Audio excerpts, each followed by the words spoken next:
நல்லா இருக்கீங்களா? சரிங்க.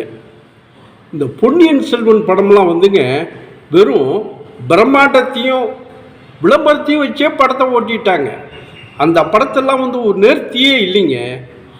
நான் இப்போ வந்து சொல்ல போகிற இந்த கண்ணப்பர் படம் இருக்குல்ல, இந்த படத்தை வந்து நீங்கள் வந்து பாருங்கள்.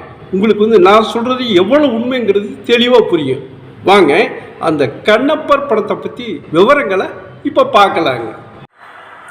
இந்த படங்க தெலுங்கில் தான் ரிலீஸ் பண்ணியிருக்காங்க. அதை வந்து தமிழ்லேயும் டப்பிங் பண்ணி கொடுத்துருக்காங்க.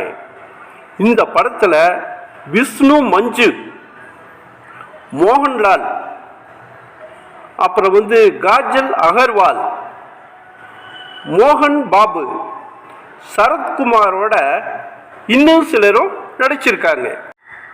கேமரா வந்துங்க அந்த நியூசிலாந்தோட இயற்கை அழக அப்படியே அள்ளி தருதுங்க. அந்த படத்தோட கதை வந்துங்க காளகஸ்தி பகுதியில் மலை கிராமம். அந்த மலை கிராமத்தில் வேட்டையாடக்கூடிய மக்கள் வந்து வாழ்கிறாங்க. அவங்களும் 5 குருவா 5 பிரிவாக பிரித்து தனித்தனியாக வாழ்கிறாங்க. அந்த பகுதியில் அந்த 5 பகுதியில் ஒரு ஊரில் ஒரு திருடன் ஒரு பையனும் இருக்காங்க.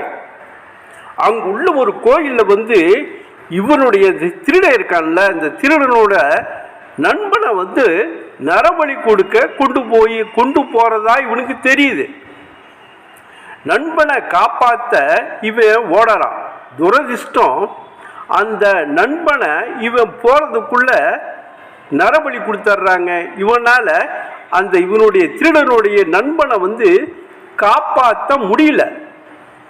இதை பார்த்து அவன் வந்து சாமியையே வெறுத்து நாத்திகனாக மாறிடுறான். ஒரு கட்டத்தில் மறுபடியும் அவன் தீவிர சிவபக்தனா மாறிடுறான். இதுதாங்க இந்த படத்தோட கதை. இந்த படம் வந்துங்க கண்ணப்ப நாயனாருடைய பக்தியை சிறப்பிக்க எடுக்கப்பட்ட படமாக சொல்கிறாங்க. எப்படி பார்த்தாலும் இந்த படம் வந்து நிச்சயமாக ஒரு தரமான படங்க. படத்துக்கு நேர்மையாக என்ன செலவு பண்ணணுமோ அதை பண்ணி குவாலிட்டியாக கொடுத்துருக்குறாங்க.